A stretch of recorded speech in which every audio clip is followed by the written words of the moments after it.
Gue pengen lu coba tanya ke diri lu sendiri ya, siapa orang yang paling capek yang lu itu kenal? Karena pertanyaannya, orang yang lu bayangin ini, apakah dia itu orang kaya atau enggak? Dan ini terjadi di ekonomi modern zaman sekarang, di mana orang yang capek itu belum tentu jadi orang yang kaya. Padahal ya, kita dari kecil itu selalu diajarin sama satu equation ini, di mana orang yang kerja keras itu sama dengan kaya. Tapi menurut gua sekarang, di ekonomi zaman sekarang ya, di keadaan Gen Z sekarang gitu, ini equation ini atau pola ini udah nggak berlaku sama sekali. Di mana kerja keras itu udah bukan lagi sama dengan kaya.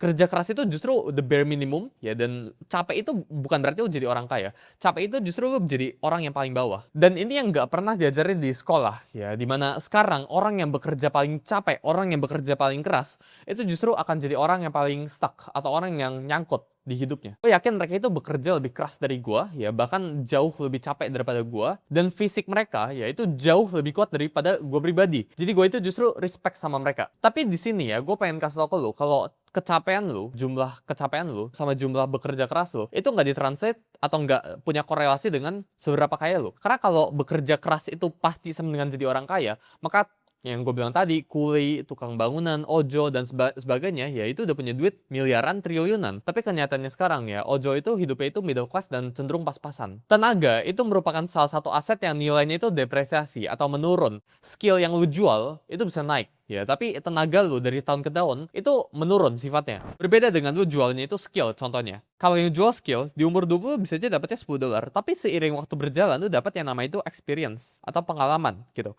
Jadi ini bisa aja dapatnya $12, di sebelah sini dapatnya $14, sebelah sini dapatnya $16.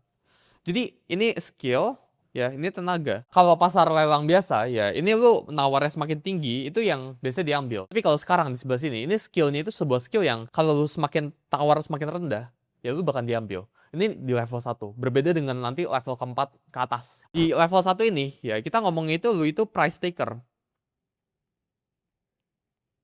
Ini ibaratnya kayak take it or leave it. Lu itu nggak punya kemampuan untuk menawar gaji lu. Jadi ketika ada orang di luar sana, misal lu lagi bekerja sekarang 100, ya lu harus turun ke 70.000. Kalau ada orang yang pengen bekerja, willing to work ya buat 50.000, ya lu harus turun lagi jadi 40.000. Lu itu nggak bisa berkompetisi dalam harga gitu. Tapi ketika nanti udah di level 4 ke atas, lu itu jadi kita sebut price maker.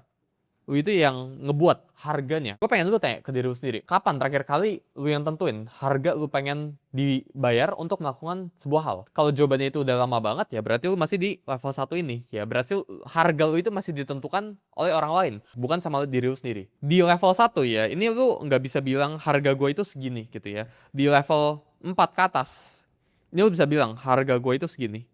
Dan orang lain itu nggak bisa nego sama lu.